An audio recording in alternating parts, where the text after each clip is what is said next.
मैं अभिषेक आप सभी लोगों का मेरे YouTube चैनल स्टडी फैक्ट पर स्वागत करता हूं।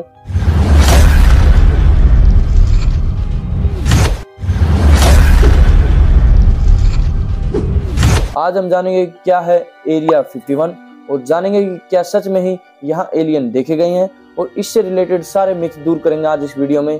सो come on, let's roll the intro.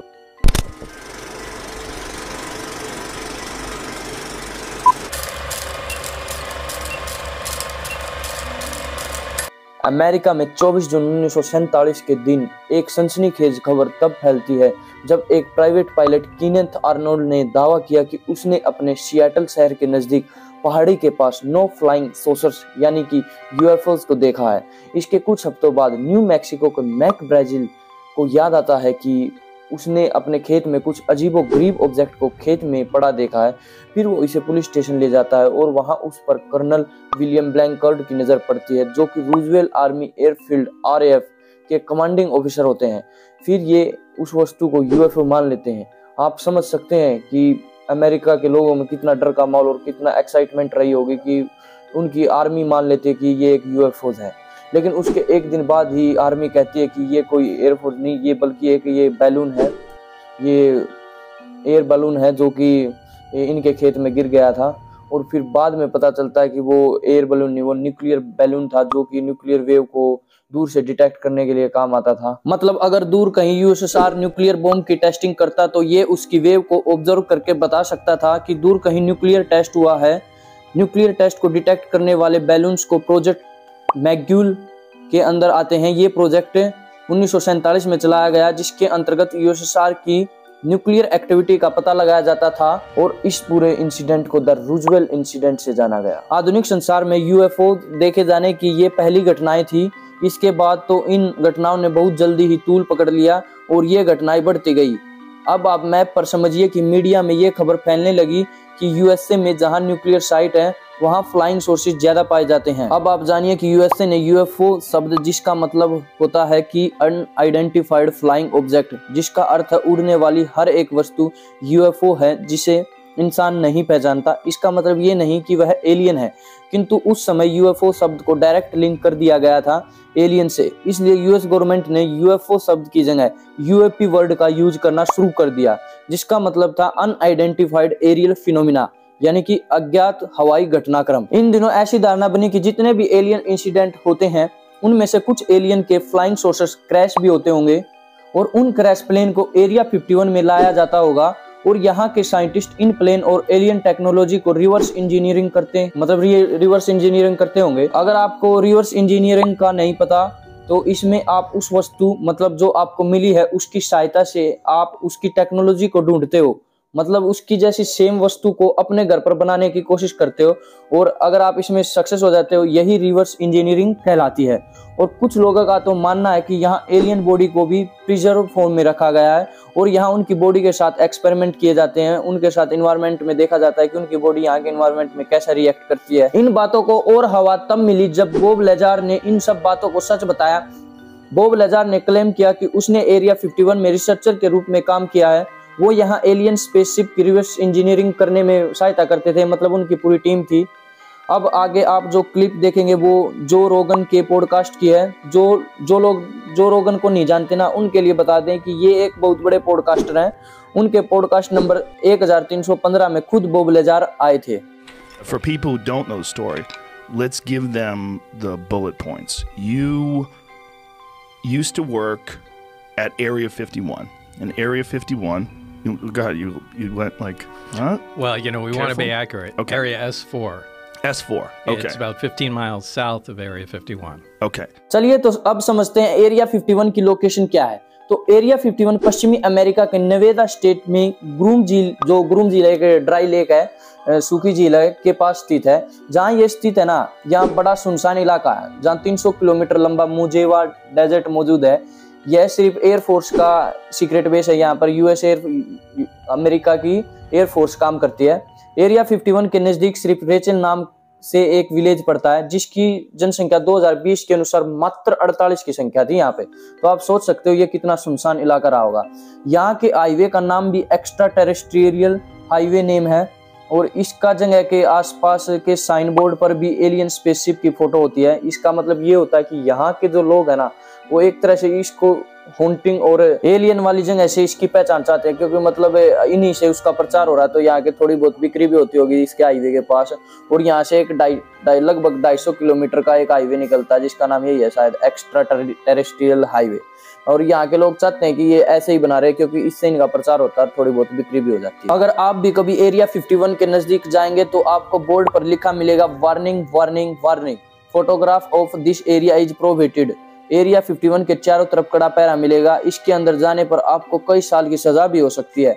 ऐसे ही एक बार एक डच यूट्यूबर और उसका दोस्त रिस्ट्रिक्टेड एरिया में एंटर कर गए तो उन्हें पुलिस ने पकड़कर जेल में डाल दिया। उन्हें कई दिन तक जेल में रखा और अच्छा खासा जुर्माना देना पड़ा। पता नहीं इन यूट्यूबर को ऐसी क्या चुल मची थी कि उसके आसपास इनको जाना था, क्योंकि उनके कुछ दिनों बाद ये वापस अपने देश भी जा रहे थे।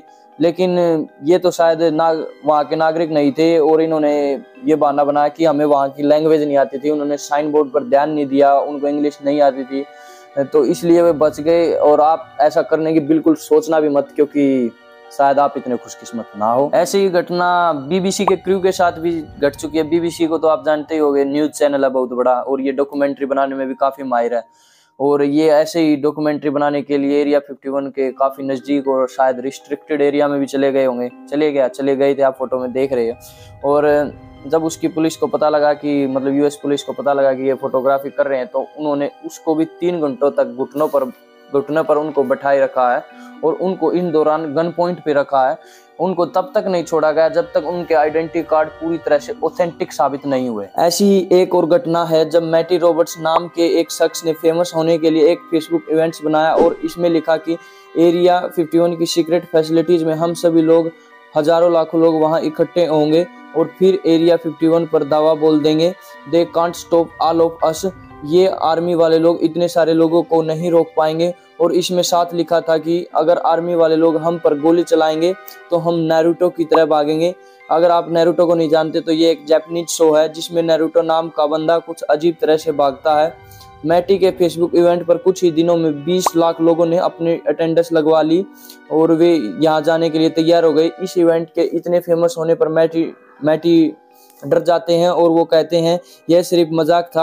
As a joke on Facebook now has reached millions of people and it's turning into an alien enthusiast festival. Our sister station in Bakersfield, California, KERO, spoke with the event's creator, Matty Roberts, who says the FBI came knocking on his door. They showed up at 10 a.m. They contacted my mom and like, so she texted me, she's like, the FBI's here, answer your phone. So because I was kind of scared at this point, but they were super cool. They really just wanted to make sure I wasn't like some kind of actual terrorist that's making pipe bombs in the living room. US government को वो अपनी statement देते हैं कि ये मेरे लिए एक मजाक था। अगर इतने ज्यादा लोग इकट्ठे हुए होंगे या आगे कुछ भी दुर्घटना हुई तो इसमें मेरा कोई हाथ नहीं होगा। जिस दिन ये इवेंट हुआ तो उस यूएस आर्मी को लगा कि 20 लाख लोग तो नहीं आएंगे, क्योंकि ये फैसिलिटी बड़े सुनसान इलाके में है। यहाँ सिर्फ 250 किलोमीटर का एक सुनसान हाईवे है। उनका अनुमान लगभग 30,000 लोगों का था, किंतु उस दिन केवल 6,000 लोग ही अपने बड़े बड़े ट्रकों में आए। वे खुद का अपना प्राइवेट ट्रक लाए थे, क्योंकि उनको पता था वहाँ पर कोई फैसिलिटी या कोई दुकान नहीं होगी। उन्होंने अपना टेंट लगाया और एक उनके लिए एक कैंपिंग टाइप में हो गया और ये दिन बड़े आराम से गुजरा, कोई दुर्घटना नहीं हुई। और लोगों ने गाना बजाया, गाया और सब एलियन कॉस्ट्यूम में आए थे। उनके लिए एक तरह से ये इंटरटेनमेंट सा हो गया था। इससे ज्यादा तो वहां पुलिस के जवानों की संख्या थी, इसलिए गवर्नमेंट को बहुत पैसा खर्च करना पड़ा उनके जवानों के आने के लिए, पुलिस को वहां पर इकट्ठा करने के लिए। चलिए अब बात करते हैं, क्या एरिया 51 में सच में एलियन प्रेजेंट है? तो मेरा मानना ऐसा नहीं है, क्योंकि इतने रूमर्स पब्लिक में फैलने के कारण यहाँ एलियन होंगे भी तो अब तक उन्हें शिफ्ट कर दिया गया होगा। सारी स्पेसशिप जो स्पेसक्राफ्ट थे उन सब को यहाँ से हटा दिया गया होगा और अब तक तो अमेरिका ने कोई नया एरिया 52 बना लिया होगा, जो आज भी गुमनामी की जिंदगी में कहीं पर अपना उसमें साइंटिस्ट काम कर रहे हैं उस जगह। यूएस एयर मिलिट्री की ये एक मिलिट्री फैसिलिटीज है, यह उनके लिए एक अड्डा है। यहाँ पर वे हवाई अड्डा है, यहाँ पर वे अपने प्लेन बनाते होंगे और यहाँ नई तकनीक के विमान, फाइटर जेट बनते होंगे। और अमेरिका के आज के फाइटर प्लेन भी हम जैसे इंडियन को तो यूएफओ लग सकते हैं, क्योंकि उनके पास बहुत ही हाईटेक, और उनके साथ हम जैसे एक नॉर्मल से एरोप्लेन को देखते, जैसे हमारे पास तेजस है, राफेल है, लेकिन उनके पास इससे भी शानदार और अजीब आकार के एयरप्लेन आज के समय भी मौजूद है। अगर हम जैसा इंडियन कोई उनको देख ले तो हम तो उनको यूएफओ ही बताएंगे आज के समय में। और रूजवेल्ट थ्योरी एक तरह से यहाँ पे भी मिथ साबित होती है, क्योंकि बॉब लेजार की जो डिग्री है ना, वो भी जो उन्होंने MIT से डिग्री की है वो भी एक फर्जी साबित होती है। और बॉब लेजार कहते हैं कि मैंने तो अब मैं इतनी सीक्रेट जगह पे काम करता हूँ तो मेरी डिग्री भी वहाँ पर नॉर्मल सी बात है, वे भी एक सीक्रेट तरीके से की गई। पर ये मुझको तो लगता है ये इनका बस लोगों को मिथ है और लोगों को पागल बनाना बॉब लेजार का काम है। जब हम एलियन की घटनाओं पर ध्यान डालते हैं तो 100 में से 80 घटनाएं USA में हुई हैं। मानो एलियन पृथ्वी को कुछ इस तरह देखता हो, या ये सब अमेरिका द्वारा फैलाए गए भ्रम है, क्योंकि अमेरिका वर्ल्ड और यूनिवर्स में अपना प्रभुत्व कायम रखना चाहता है और एक तरह से वो एलियन के रूमर को फैलाकर अपना कोई मेन काम उससे निकलवाना चाहता हो। आप समझ रहे हो ना मैं क्या कहना चाहता हूँ? मेरा मतलब है कि आपको एक दशक है, जैसे 1947 के टाइम पर एलियन की घटनाएं बहुत ज्यादा हुई।